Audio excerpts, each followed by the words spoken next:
عليك رضا الله يا مرتضى عليك رضا الله يا مرتضى وبدر يدعو لفتى مرتضى وددر يدعو لفتى مرتضى ìyọ́nú Olúwa kó lọ bá Murtada àánú Olúwa kó lọ bá Murtada bàbá rẹ̀ gbogbo ìgbà táwọn ẹnu bá ń pè ya Murtada ló ń jẹ́ gbogbo ìgbà táwọn ẹnu bá ń pè ya Murtada.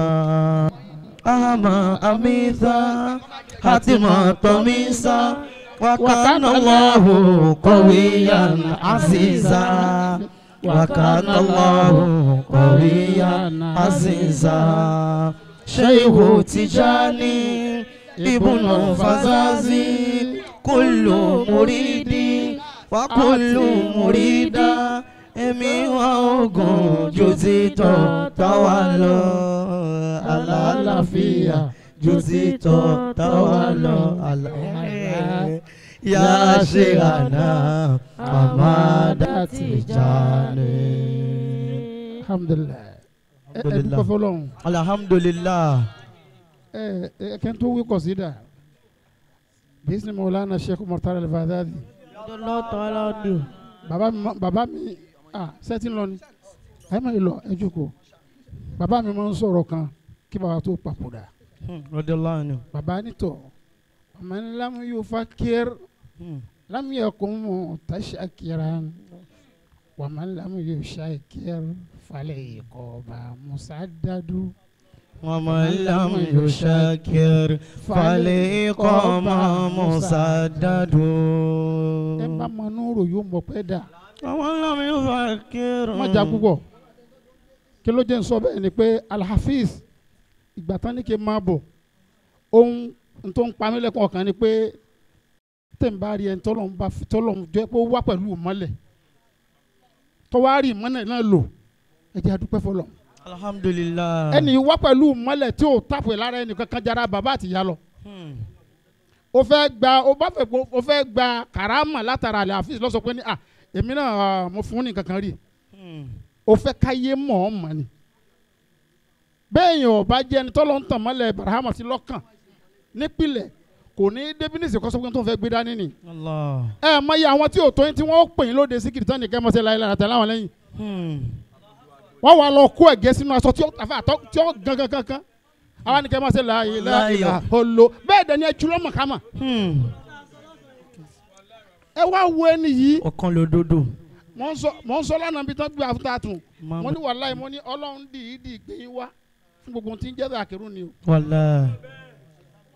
Ọlọ́run jọ da fún ọ. ẹni tó bá mọ̀ bẹ́ẹ̀. náà máa sọ̀rọ̀ tó náà ni mi ò sínú wọn ẹni tó bá mọ̀ bẹ́ẹ̀ tó bá gbà bẹ́ẹ̀ tó sì tẹ̀lé.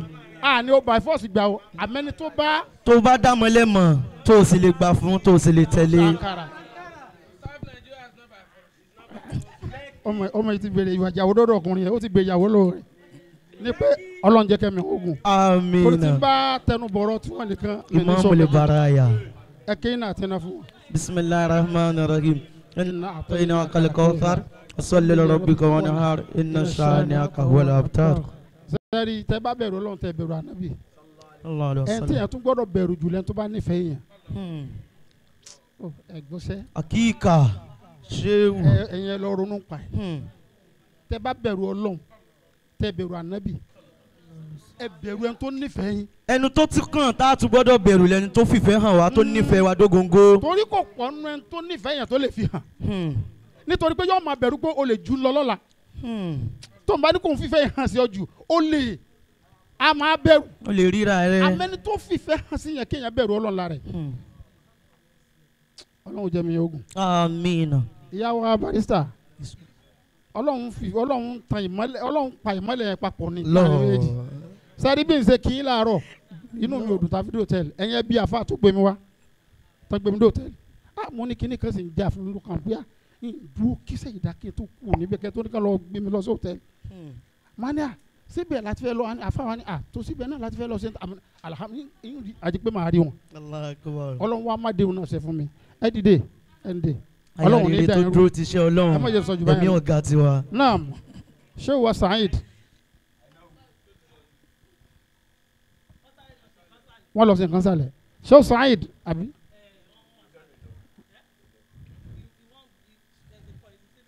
Tó Ọlọ́run yóò bá ní pẹ̀lú wọn. Àárín wọn àti Alafis ọlọ́mọ dàrú. àmín Bàbá Amúlà ọlọ́mọ dàrú iná rú. àmín. Kèsì tí mò ń ṣe ni mò ń ṣe o, mo máa ń sọ bẹ́ẹ̀ dáadáa ni o. ọwọ́ ló sọ Àmọ́ nítorí àtìkò gbogbo tí ń jà àtàwọn àmì tàjẹ́ tàkìrò ìfẹ́ dọwọ́ yín o. bàbá. Ìfẹ́ dọwọ́ yín. Ẹ̀yin yàtọ̀ fún ẹ yàtọ̀ fún ẹni tí ń mú máìkì dání lásán o. N tẹ́ gbé dání kọjá pé ká má sọ̀rọ̀ ní ara wa lára láì dá o. Wàláì n tẹ́ gbé dání kọjá bẹ́ẹ̀ pé ẹ̀ẹ́dàgbájá sẹ̀mí. Ẹ kọ́kọ́ yọ ìfẹ́ owó kúrò lọ́kàn yín. Tó bá já sówó ni. Ẹ gbọ́. Tó bá já sówó ni. tó bá já sówó. Owó ni máa ń dá wàhálà àwọn tí bí yẹn lẹ̀. Tẹ́ ẹ bá ti nífẹ̀ẹ́ ara yín tí nǹkan tẹ́ ẹ rí dára yín bá ti tẹ́ra yín lọ́rùn wàhálà ẹ̀ máa ga ni o. Ń bọ̀ ẹ wojọ́ ọ̀nà o kálómi tó rápálá gòkè nínú àwọn àdàkírùn yóò ṣe wàhálà. Ẹ wá àsìkò tà wáyé bẹ́ẹ̀ ni ká bá ti kí máìkì mọ́lẹ̀ nísìnyí yóò sì ní star. Àní yóò ní bàjẹ́. àmín. Ọ̀rọ̀ pọ̀ àmọ́ torí ti àfa torí pé torí àsìkò a máa ń dá síkiri kan ní òkòkò ń bá dáńsì yóò ti yí àfa. Murtada ló mú mi gòkè mo dúpẹ́. Murtada ló mú mi gòkè nínú ewu. Murtada ló mú mi gòkè máwọn ọ̀tá lọ. Barahama ló mú mi gòkè odò. Ẹ wá sọ pé Allah Allah la ilaha illallah. Allah Allah la ilaha illallah. Allah Allah la ilaha illallah. Allah Allah la ilaha illallah. Wal hibbu Ibrahim qad jaa sa'iran la ahmad khayril alamin wa shakira. فمن كان ينوي للمدينة طائرا سوى فإني جئت أماد زائرا برهما ló mú mi gòkè mo dúpẹ́. Allah Barahama ló mú mi gòkè nínú ewu. Barahama ló mú mi gòkè máwọn ọ̀tá lọ́wọ́. Barahama ló mú mi gòkè odò. Allah Allah la ilaha illallah. Allah Allah la ilaha illallah. Oh Allah Allah la ilaha illallah. Allah Allah la ilaha illallah. Adam ya zode So Allah. Kamu stanadi. Adam Ya ya zode zona. Allah. Ya zo dunia da zuna. Allah. Ya bide dunia da zuna. Allah. Ya koma lakhira da zuna. Allah. Imuman aine da zunan. Allah. Shine La ilaha illa Allah. Allah. La ilaha illa Allah. La ilaha illa Allah. Ya Allah. La ilaha illa Allah. Ani Adam ya zode zuna. Allah. Imam Alabis Agboola ya zode suna. Allah. Sheikh Tijani ya zode suna. Allah. Wali Sheikh Barahama ya zode suna.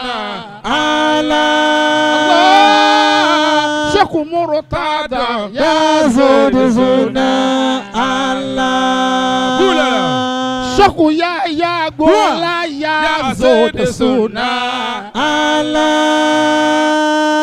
Imam hafisi ya zode zona Allah. Shokujami ubulala ya zode zona Allah. Yazo Dunia de zona Allah. Yakoma lakhila de zona Allah. Imuman aina de zona Allah. Shine La ilaha illa Allah. Allah. La ilaha illa Allah. Allah. La ilaha illa Allah. Ya Allah. La ilaha illa Allah. La ilaha illallah. La ilaha illallah. Imam kullu arifi jerjef ba iyase. La ilaha illallah. La ilaha illallah.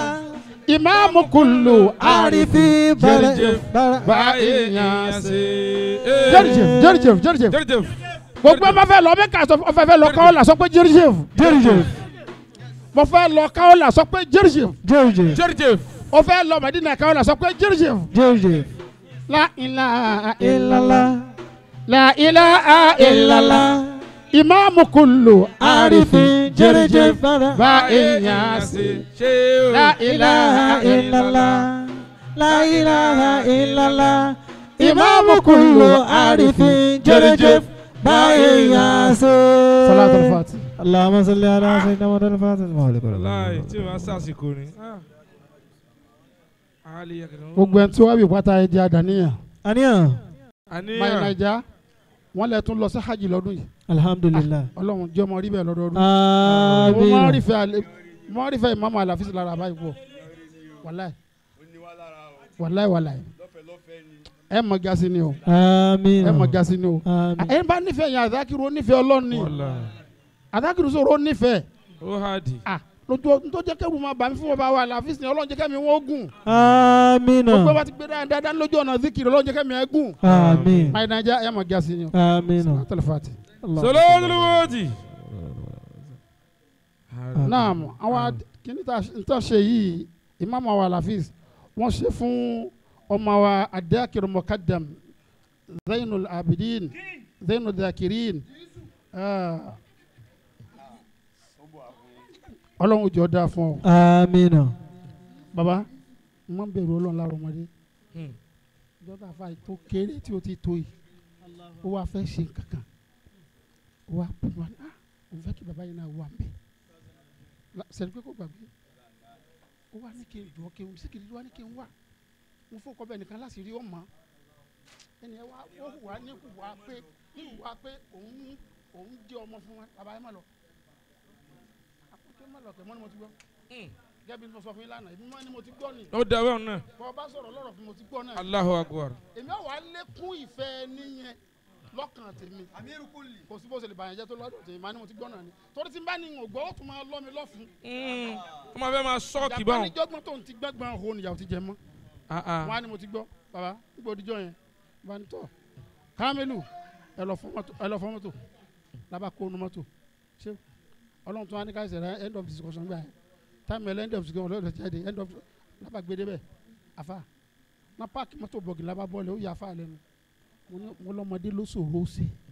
Allah. Mo ní ta lọ́mọ ibi tí ó dé lọ́la. Àná lónìí.